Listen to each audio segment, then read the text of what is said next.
is mostly people who are deeply narcissistic, right? And they're addicted to drama, right? For whatever reason. That's their form of getting attention. That's their form of getting power. And we see this in political people whose names I will not mention right now, right? Who use that very much to continually stir up drama on a national stage, right? Okay. And they're going to infect you with that, but they don't appear to be that. So I don't think this fits you, really. Okay, I feel better. So they appear to be charming people who are very charismatic. They've learned confident. Yes, they've learned to and it's attractive to people. And then you get in a relationship and you realize that you're continually caught up in their emotional maelstroms, right? And they pick on people who they know are caring and giving and sensitive because they're easy prey. And so you get involved with them, not realizing that they have this infecting quality. Okay. And they draw you down deeper and deeper and deeper and deeper until you're feeling all sorts of emotions, because their whole thing is to create drama, make you emotional and to react. So, sorry. No, go. So you're not doing that to your boys, right? No. And you're not like a deep narcissist this. So this is what you're describing, and we've talked a lot about narcissism here, and it really is this sort of like, for lack of a better word, it's a little bit of a pop psych. Like everybody, he's a narcissist or she's a narcissist. Of course. But when we talk about classical and clinical narcissism, what you're describing is in many ways what a lot of people who have a truly narcissistic parent experience. For sure. Like that's really interesting to me. I mean, it's a tool of power, right? Narcissism is a tool of power, or is power a tool of narcissism? Well, some people who are deeply narcissistic don't get very much power. Right.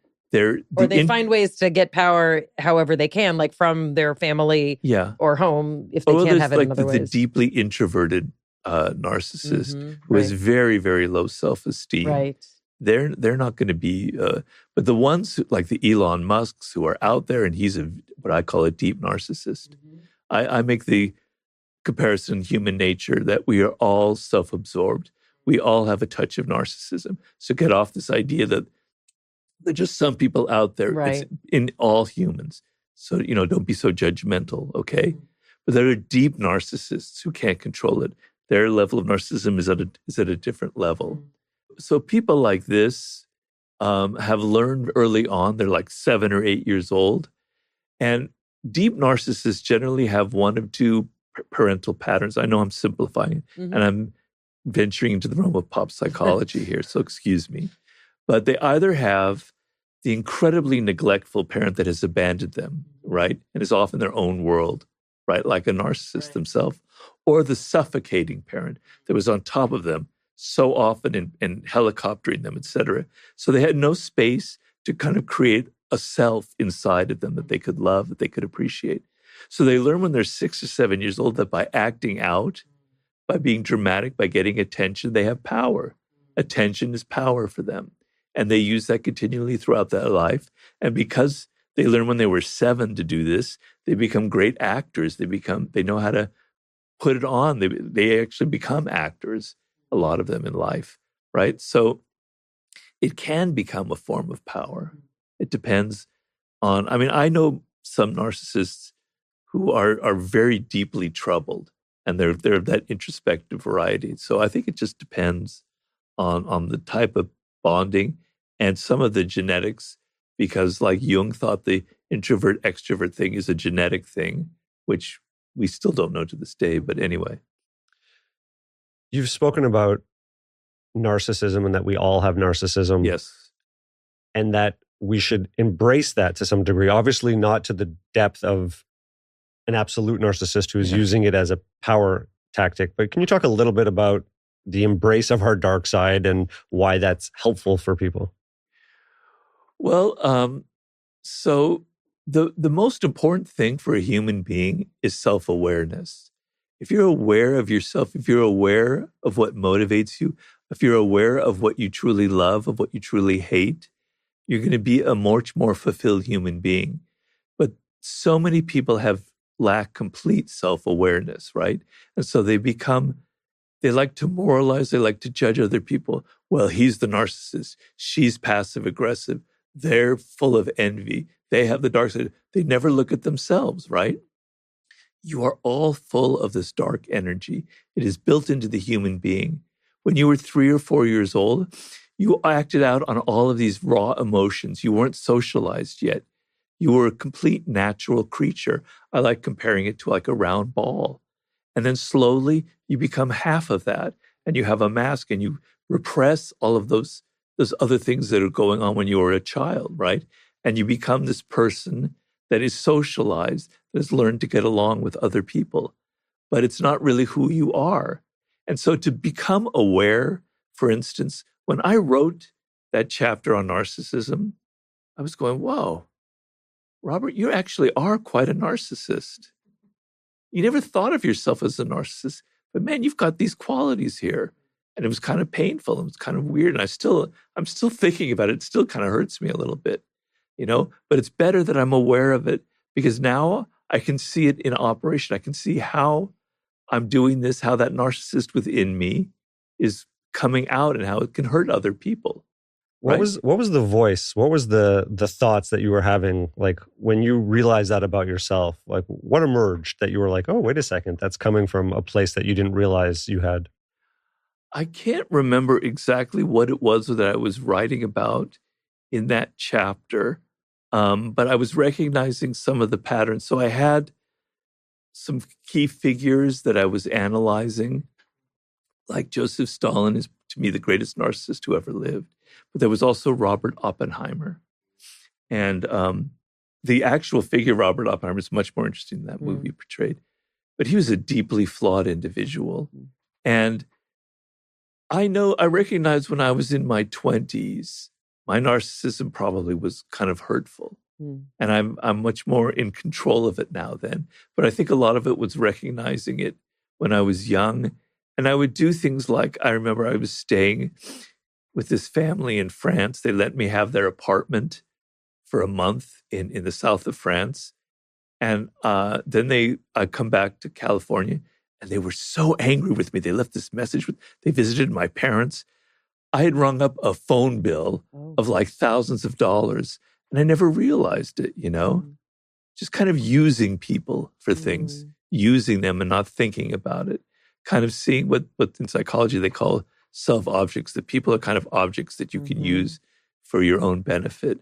I had some of those traits, reviewing things where I hurt people in the past inevitably stemmed from my lack of empathy and my lack of self-awareness. But the place where sort of that pivot point is, like where you're not a sociopath, is that you can learn from. Well, I don't know, but I'm guessing that the idea is for us to learn from those, right? To learn to have a sense of, what we try to teach in children is a sense of remorse, right? Or teaching sort of consequences. Like, when you do this, that person is crying, right? But I have a lot of issues with, kind of this notion, of like forcing children to say they're sorry, forcing children. Right. And it's like, to me, I was always about, I'm trying to teach an understanding of an association that elicits what, if you don't have a sociopathic child, is a human response of that person is crying because of an action. What's the dynamic here? And you teach that in an age-appropriate way. Teaching these things, I haven't had children, so I'm just bloviating here. I'm able to say whatever. I haven't gone through that trauma. But, it's very complicated to like teach that kind of remorse sort of thing. Because if you impose people on them, you say, this is how you're supposed to feel. Right. It's not real. And they'll apologize, but they're not feeling the emotion. Right. It's not registering deep within them. Maybe you should have had kids. I don't know.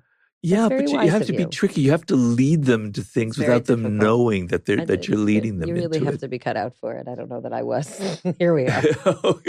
Too late now. I wonder if we can move into how we get children, which is how seduction. we get children, which is seduction. Well. So besides the 48 Laws of Power, you've written books on, many other kind of equally significant and, important ideas. And one of them is seduction. Yeah. And seduction is, this is just my sort of paraphrasing. It's part of power, right? Yeah. In any system that has power typically is going to involve some element of seduction. To me, like when I hear seduction, and maybe this is just because I, was raised as a female person, like all I hear is manipulation. And I feel badly to say that. Well, it's just like a thing. You just deflated Robert. Deflated Robert Greene. Just folded in half. No, and I think balloons, all the air left out. And looking at sort of the, some of the examples that you draw on, for understanding seduction. A lot of these are difficult and complicated personalities or, entities. What do you mean? Some of them are very positive. Okay, go Malcolm ahead. You X, go first. John F. Kennedy. His campaign in 1960 was a mass political seduction. Correct. I am. Yes. Sorry, I don't mean to cut you off, and I will get. He also publicly had, a very specific, affair with Marilyn Monroe that, at the time, obviously was it's like a funny little thing, but there's complexity here, I think, in light of the generation that, we're in now of it's power, right? Those are anyway. Okay. Help me through this. Things are more complicated. So can we say that maybe Marilyn Monroe seduced John F. Kennedy? Also possible. Yes. But, why? Why not? I don't need to tell you about a feminist perspective, but a feminist perspective would also say that when women are raised in the structure of a patriarchal power system, we're taught to use certain tools because in many cases and in many times, those are the only tools that we've been given. And I'm a second wave feminist. I'm like a Hillary Clinton pantsuit or die kind of person. So, I understand that third and fourth wave is turning that on its head. I'm just 97 years old, like your mom. Wow, boy, am I being put on the defensive here? No, I'm asking you to help me. Yeah, if I have a way can. to help you if you want a map here. Well, I'll try, and then you help me out. Perfect. You bail me out when I get in trouble. I think of it in kind of primitive ways. So seduction is kind of like a mating ritual. It's sort of a ritual that we go through where we're kind of having this sort of back and forth dynamic with the other person. And we're playing on their psychology and they're playing on our psychology. And I come from a different background than you, obviously a different generation. I've always been fascinated by the 18th century, and particularly in France. It's sort of subject I studied a lot.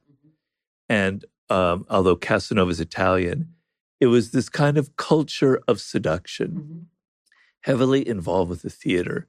Okay, it's a patriarchal culture, right? But I can still understand it without going back using those kind of labels here, right? And so for women, yes, seduction was the only game that they had, right? For seducing the king, etc. For Madame de Pompadour, etc. But I loved Esther. Yeah, Esther and Queen Esther. Yeah. So I love the theatrical playfulness of it, right? The element of play where I'm not so involved with my ego and who I am, but I'm entering this kind of theatrical realm where I'm playing with appearances and men are doing this to women and women are doing this to men. And it's kind of like this elegant dance that people are doing. So seduction involves vulnerability to another person. And to me, it's a kind of mental disease that I see a lot in the world today where people are totally invulnerable. They don't want to open themselves they don't want to open themselves to any kind of hurt. And so, what does that look like? To me, it looks like somebody that can't fall in love. So the ability to let go and to let somebody else into your psychology, into your psyche, and to let them kind of become a part of you to the point where you could become pain, where they can hurt you, they could abandon you. But you learn from it and you grow from it and you develop from it. And the ability to be vulnerable is what makes a great artist in any kind of realm. It makes a person creative. And I think there's a lot of people now who are desperately afraid to let go, desperately afraid to be vulnerable. And I think seduction, it's a book that has all those evil connotations that you're referring to. But people are so fascinated with it because I think they recognize that it's actually something that they want. They want that kind of power. Who has more power, the seducer or the seducee? Well, they both have power. So in the classic example that I use in The Art of Seduction comes from Dangerous Liaisons, one of my favorite books. Liaisons dangereuses. Les liaisons dangereuses, très bien. Oui, tu parles français? I do not speak French. Oh, okay. But you got the I read a lot of Sartre, a lot of Camus, and some French movies. Well, your pronunciation was very good. Thank you. An actor. So the main character is Valmont, who's this evil seducer of women. He ruins all of their reputations, right? Daniel Day-Lewis in the American version. Yes, that's right. And Michelle Pfeiffer. Michelle Pfeiffer, that's right. And so he decides he's going to seduce La Présidente de Tourvel, which I think is the Michelle Pfeiffer character, because she's a prude. She's the most prudish woman of all.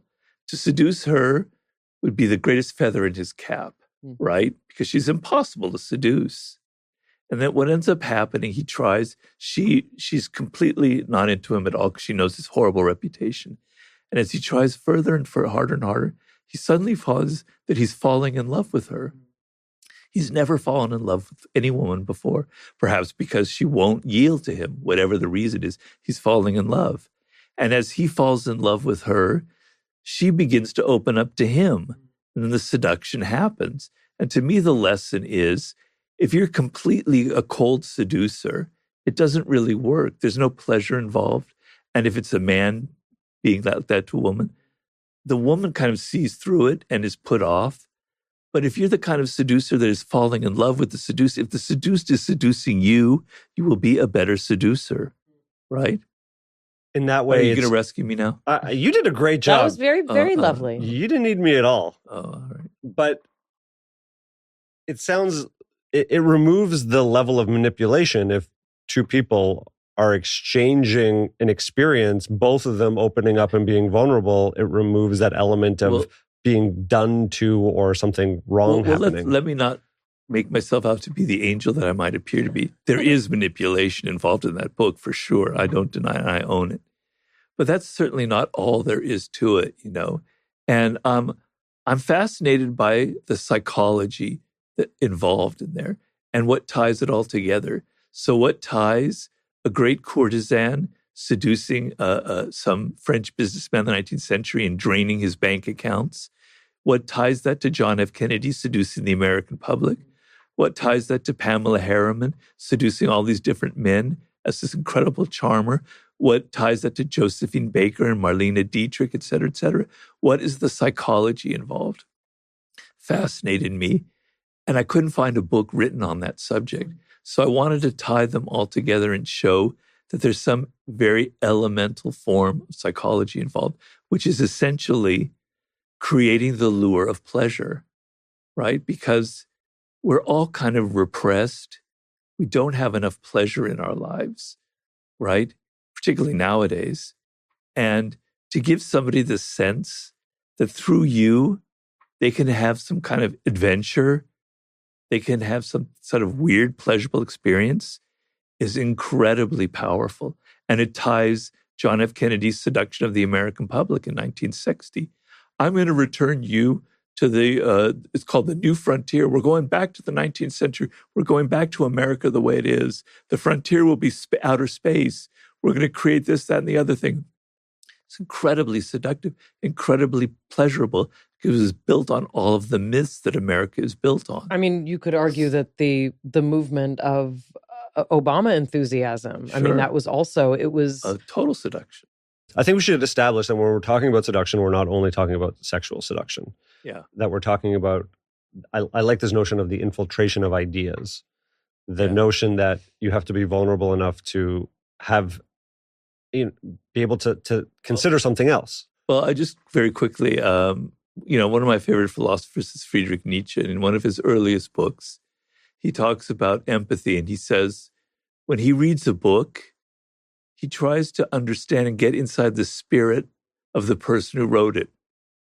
Not trying to judge it at all, but trying to genuinely feel the voice behind it and who wrote it and why. So he drops all of his critical skills and he just kind of lets himself immerse in the book. He lets it seduce him. He uses the word seduction all the time. And I feel like people often come to a book or an idea with their own preconceptions, their clothes. That's what I talk about invulnerable. This is what the world is like. These are the labels I prescribe to it. And they don't understand what someone else is trying to say, right? So you can disagree with it, and I try to read books that way. Like I have people whose books I absolutely loathe and I disagree 100% with, and I will name a name, Steven Pinker. Yeah. I never like his books. I'm the opposite of him, whatever that would be in science fiction terms. But I try and read his books and I try and say, well, maybe there's some wisdom there.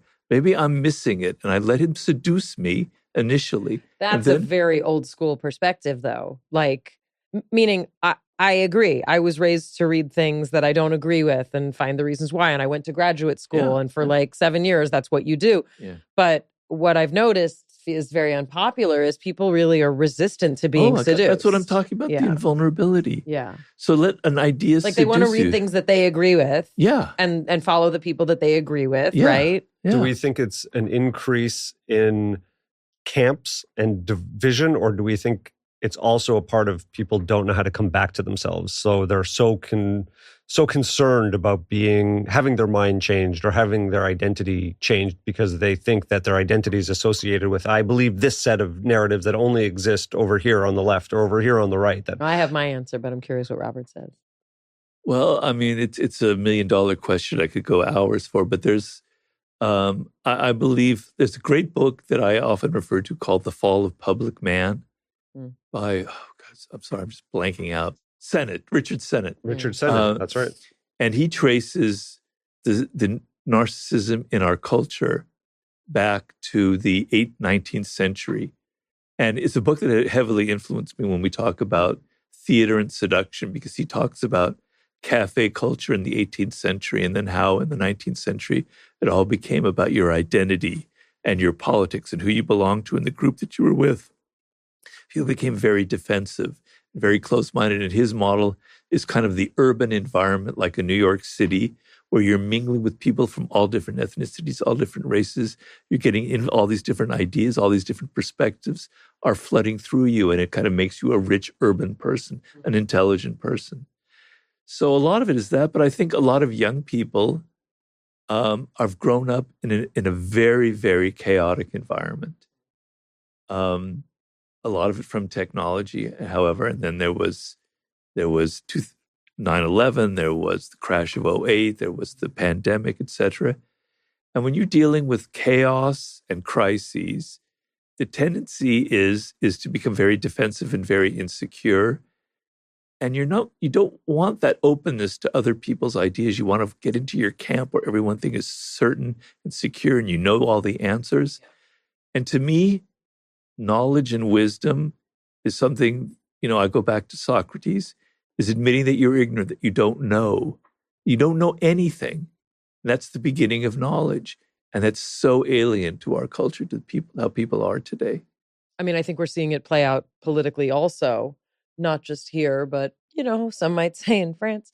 You're seeing a really strong desire for someone to fix it, for someone to tell you absolutely what's wrong and how to fix it. And what this leads to is, this kind of extreme tribalism, and it leads to scapegoating.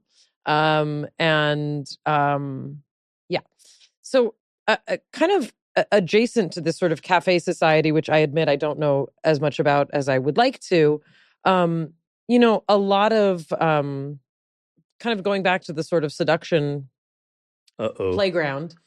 Well, many people are using online dating sites, for example, as a way to meet people, or people are meeting, in ways that don't involve, let's say, the old-fashioned ways we used to do it. And I always lament, like, once I left grad school, I kind of didn't know how to socialize, because that was where I socialized. And well, like, you'd go to talks, or you'd go to lectures, or you had students that you knew. I see. Like, once I kind of left that, it's like bars, like, what is this? Clubs? Like, that's not for me. But I wonder if you can talk a little bit. It sort of combines a question about seduction, right? And I'm really taken with this notion, and it kind of is throughout, but definitely in a few laws in particular, about this persona that we create, right? The masks that we wear, which, as you sort of pointed out, for those of us who grew up in any state of sort of hypervigilance, you see that everyone's wearing a mask, even the people who are supposed to, protect you and care for you. How is that? How do you see that sort of playing out in this sort of field of trying to find connection and love, when we literally have a system that is designed for people to create a persona that in many cases is really not even close to them? Yeah. Well, the online world, because I'm so old that I have no experience with it at all. For me, back in the day, it was bars, it was clubs, it was meeting people through friends, and having to literally put your whole self-esteem on the line by asking a girl on a date or something like that, right? So I don't really have much understanding, but I think it's very destructive, because we're humans. We have mirror neurons. We have things where we relate to people on a physiological level that cannot be replicated through any kind of technological or algorithm, right? And so people are losing social skills. They're losing the ability to enter into the spirit of another person. They're losing the empathic muscle that happens when you're constantly socializing. So when I read like a Jane Austen novel from like 1820, it's astounding how she is so insanely observant about people, because that's all they had. They were continually socializing. They had no internet. They had no television. It was just parties, salons, people playing the piano, etc. Social. You developed this muscle where you understood people. That's all atrophying with this new generation, right? Yeah. So seduction is the ability to enter into the spirit of the other person and understand them on a deeper level and get into what makes them tick. So it can be, on my scale, a very healthy thing. Yes, that can be used for manipulation. So a lot of sociopaths actually are good at figuring out what you like and then using it to manipulate. So I don't deny that. But if you are not a sociopath, you're using this to actually understand what other people are like and what is making them tick.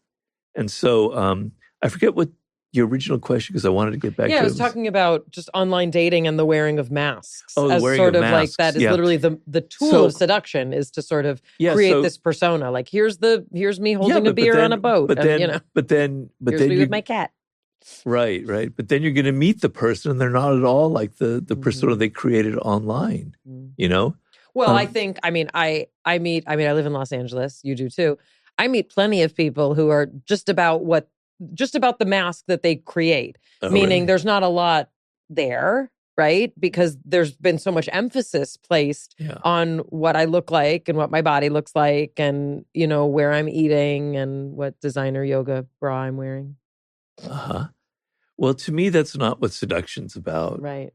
Seduction is a psychological game. It's not about the lipstick you wear and the low-cut dress and the beefed-up body that you have. It's completely antithetical. And what I like to use in the book were examples of men and women who are not very attractive, but who are masters of the game of seduction, of playing on people's psychology. This is the title of the episode. Can unattractive people be good seducers? Well, one of the greatest seducers, male seducers of all time, was an Italian poet named Gabriele D'Annunzio. You can look him up. He was hideously ugly. He was short. Unfortunately, Mussolini was very much inspired by him. Huh. But he was not attractive, and women would say that. But he had a gift of language. He was, he could entrance any woman off her feet by how he talked.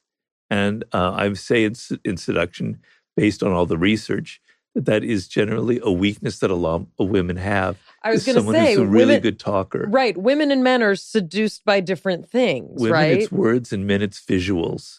It's unfortunately, it's the obvious physical appearances of things. That's not to say that they can't be seduced by other qualities. Sure. Well, and attractiveness is different than seduction, because usually for attractiveness, historically speaking, like I, need to put all the caveats, like every caveat that's politically correct, please place in here. But typically women list, money, property, and prestige as things that are important because it indicates, evolutionarily, it indicates an ability to be supported, and attractiveness indicates an ability to make children who will also make children. Like I'm a scientist. I can't help it. That's true. Yeah. Scott Galloway talks about. No, I think Jonathan sent me something that I think is really very misogynistic. Jonathan sent me talking is foreplay for women. And what I think is lying is how men get women to bed. Talking doesn't necessarily mean lying. Yeah. Really? If your lips are moving. There's that song. Your lips are moving. Your lips are moving. No, but that's one of the earliest lessons I was ever taught by my parents was that women will use sex to get love and men will use love to get sex. Men will say anything. They will say anything for the purpose of...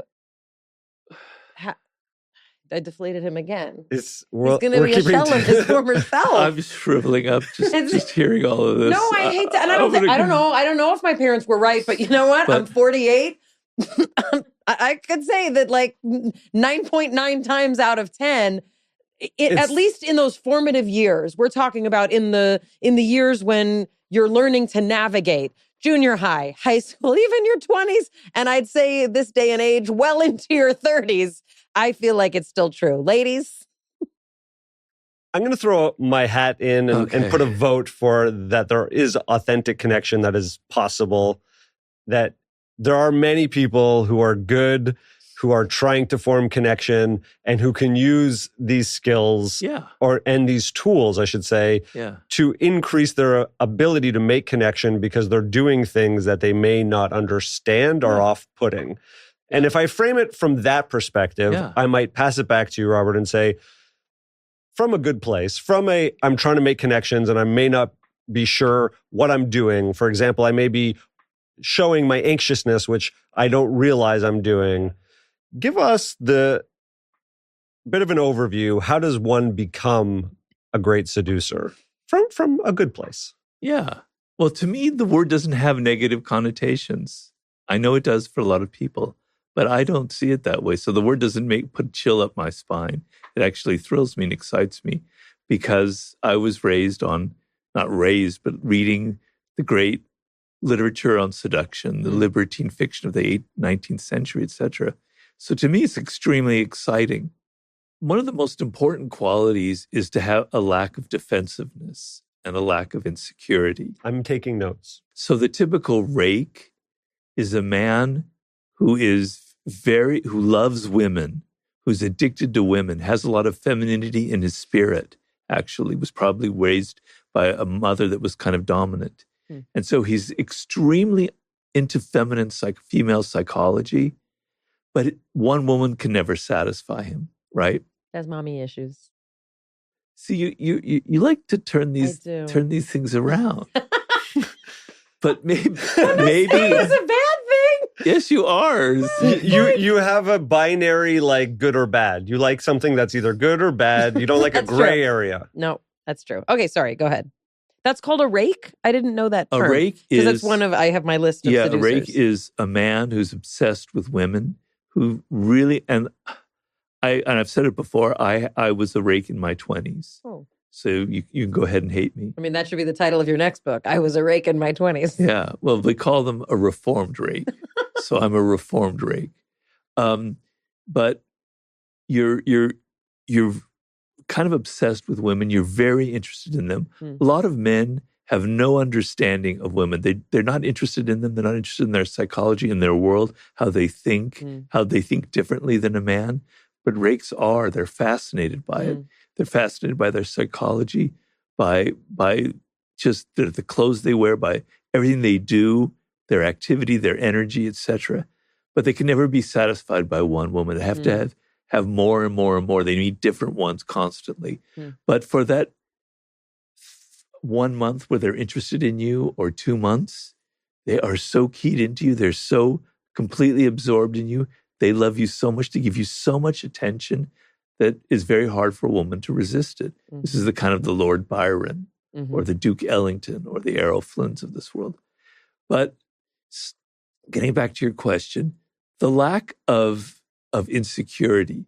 So a lot of men, for instance, they think that they're interacting with a woman, let's say in a bar. It could be a woman, but I'm just thinking, I'm a man, so it's easy for me to go from that perspective. Thinking, a heterosexual man. Yeah. Just trying to be. Yeah, that's true. That's true. Am I saying the right thing? Am I doing the right thing? Does she like me? What am I doing that's not connecting her? What am I doing that's right? They're absorbed in their thinking. They're absorbed in themselves. And the other person, the woman or the man, can pick that up, can sense it. And it's kind of off-putting. They can sense that they're thinking about themselves in that moment. If you flip that around and you're not thinking about yourself, but you're absorbed in the other person, not to use them or manipulate them, but you're genuinely interested in them, you don't have that defensiveness, that insecurity. It's massively seductive. Because think of it, how rarely that happens to you in life. How rarely does somebody talk to you and actually appears interested in what you have to say, is actually interested in your spirit, is actually interested in your ideas and where you come from in your childhood. That's classical courtship. It's just, it doesn't really exist anymore. It doesn't exist anymore. Right. Right. It is courtship, but it's a skill. It's an ability that you have to let go of yourself. Well, not to argue for social conservatism, but when there used to be a lead up to sexual intimacy, there was an extended period of time, sometimes, just sometimes, not always, where there was a process of getting to know the other person and learning about them. But when sex is expected, or when both parties expect it as a first night of getting to know someone, there's really not a need in that sense, meaning it becomes more transactional. And, not to be, Marxist about it, it becomes a commodity. Like it really is. Like sex just becomes a commodity. And this component of intimacy really, is kind of gets sidelined. Well, seduction depends on tension. It depends on resistance from the other person. So if the other person doesn't resist you, there's no kind of, you don't have to do anything. There's no effort. You're going to sleep with them tomorrow, or they're going to leave you.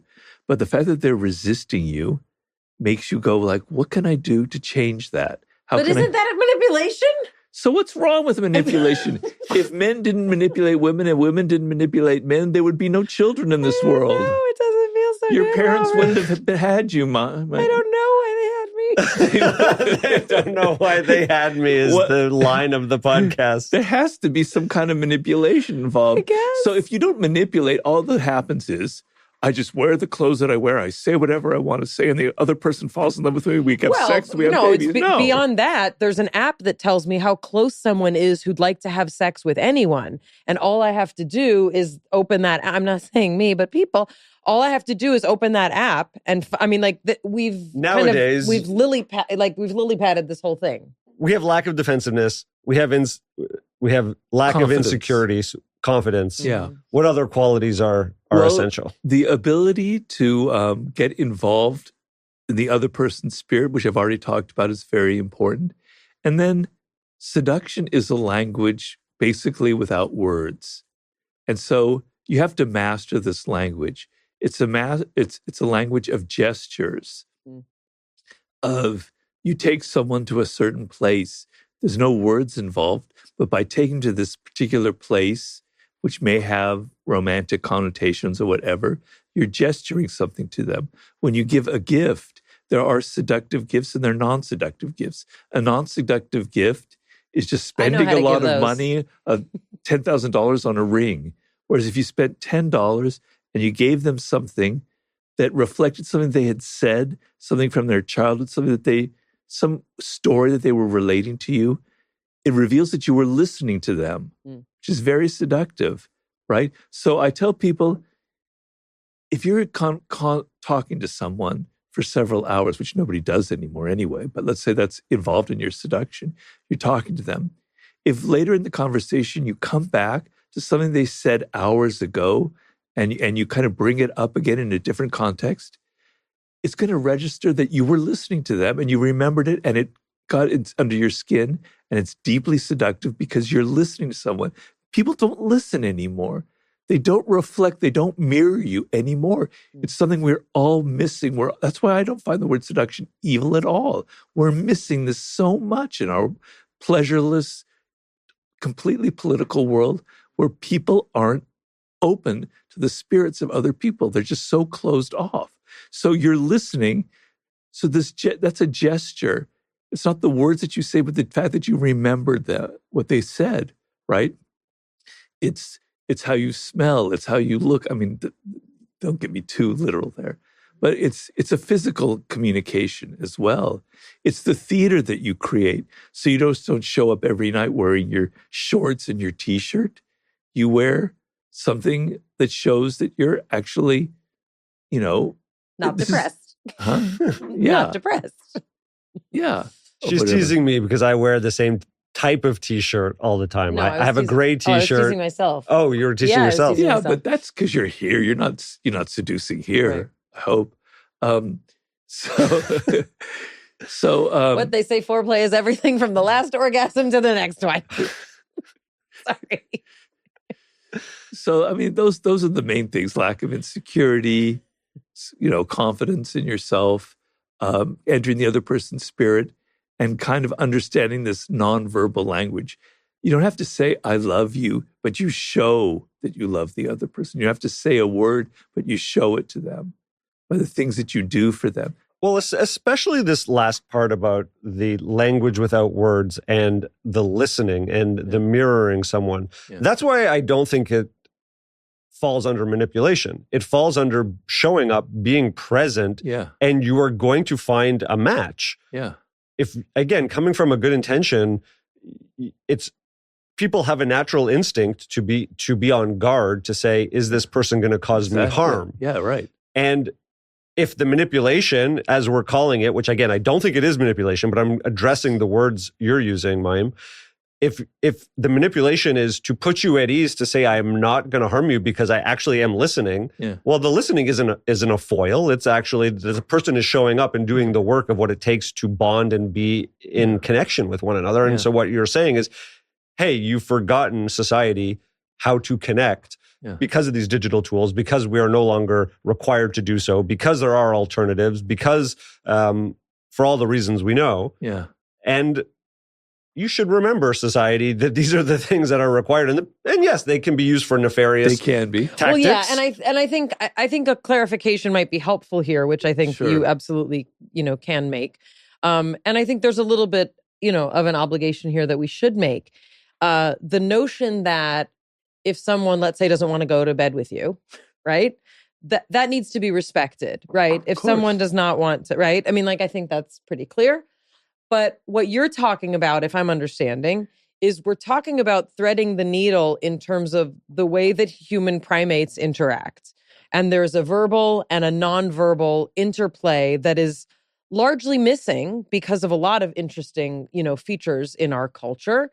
And honestly, it's in our lifetime. Yeah. One of the skills that I was taught was most attractive to females when my parents were growing up was if a guy was a good dancer.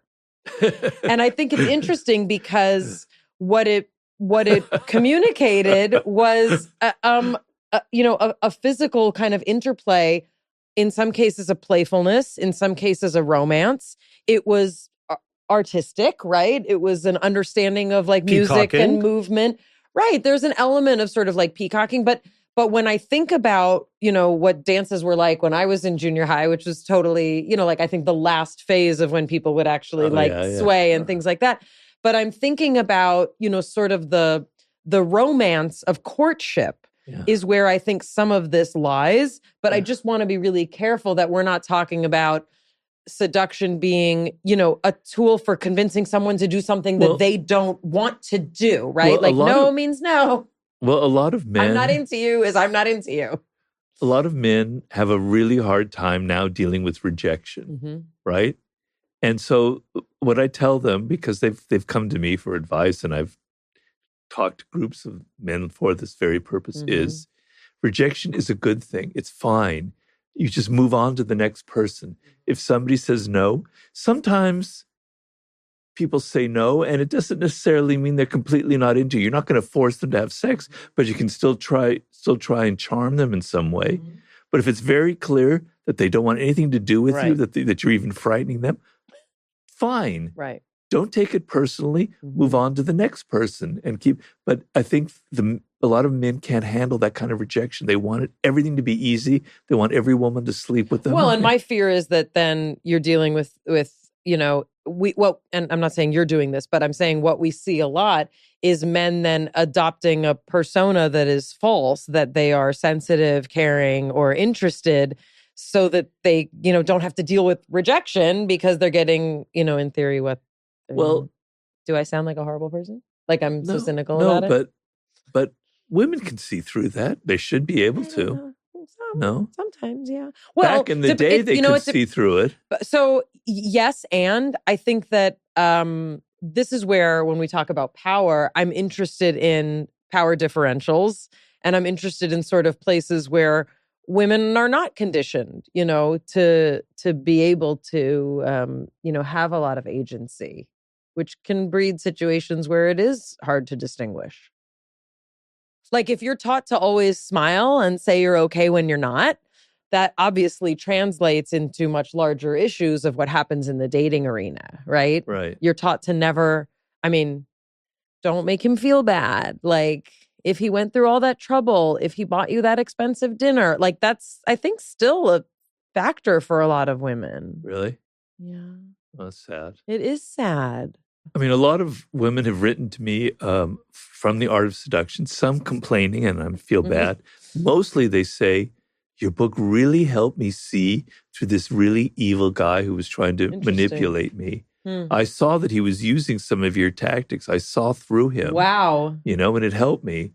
I'm fine with that because a lot of it is just opening up the game and showing you how people operate in this world. And I think there are there are obviously malevolent seducers out there, probably more men than women, but there are women who use it for nefarious purposes as well. Yeah. So we've been taught by men. Huh?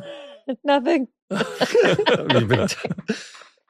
Quick list, Robert. What are the anti-seducer qualities that quickly make people uninterested? Well, I call it the moralizer. So seduction is not a realm of morality, right? Okay? It's an arena of playfulness. It's theater, okay? And you're enjoying yourself. It's a realm of pure pleasure. And if you're always judging the other person, oh, you said that? You believe that? Oh, I can't believe it. Or you're wearing those clothes? That's an incredible turnoff, right? So the moralizer. Drop all of that. Drop all your judgments and be completely open to the other person. There's none of that involved in here. There's no good or bad. Okay. The second thing is generosity, not being generous. So not paying when it could be men or woman, but being very niggly and cheap with your money, with your gifts, etc., and being ungenerous with your attention and your time. But being generous with your time and your attention, your money, is very, very seductive. Okay. I call this the bumbler. There's somebody who's always thinking about themselves and, did I say the right thing? Did I do the right thing? That's self-centered neurosis. Yeah. That's very